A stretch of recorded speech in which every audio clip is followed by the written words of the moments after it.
Sama-sama nating subaybayan ang nakalipas na linggo na punong-puno ng kabutihan, tampok ang mga natatanging good deeds at amazing features ng Cavite Police Provincial Office.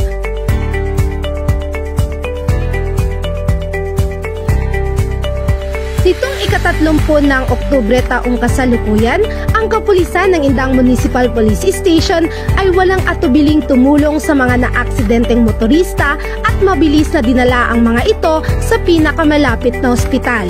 Samantala, habang nagpapatrolya sa mga sementeryo, ang mga tauhan ng Carmona Component City Police Station nitong ika-1 ng Nobyembre, pumukaw ng kanilang atensyon ang isang pamilyang naglalakad sa Zigzag Road, Barangay Bangkal, Carmona City, Cavite.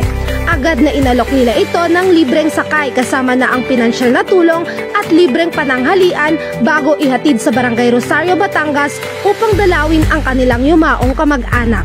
Maliban pa dyan, ito lamang ika-2 ng Nobyembre, muli na namang naghandog ng libreng sakay ang mga personahe ng Tagaytay Component City Police Station para sa mga commuters mula Barangay Nyogan papuntang Barangay Asisan, Tagaytay City. Bukod pa dyan, ang mga tauhan naman ng Naik Municipal Police Station ay nagbigay ng paunang lunas sa isang delivery driver na may sugat sanghi ng kanyang pagka-aksidente. At nasaksihan nga natin ang kabutihan at kagandahang loob ng magigiting at mababait nating kapulisan ng Cavite sa pamumuno ng masigasig na Acting Provincial Director, Police Colonel Dwight E. Alegre. Tunay ngang ang ating kapulisan ay walang hangad kundi mapabuti ang ating bayan para sa ating mamamayan.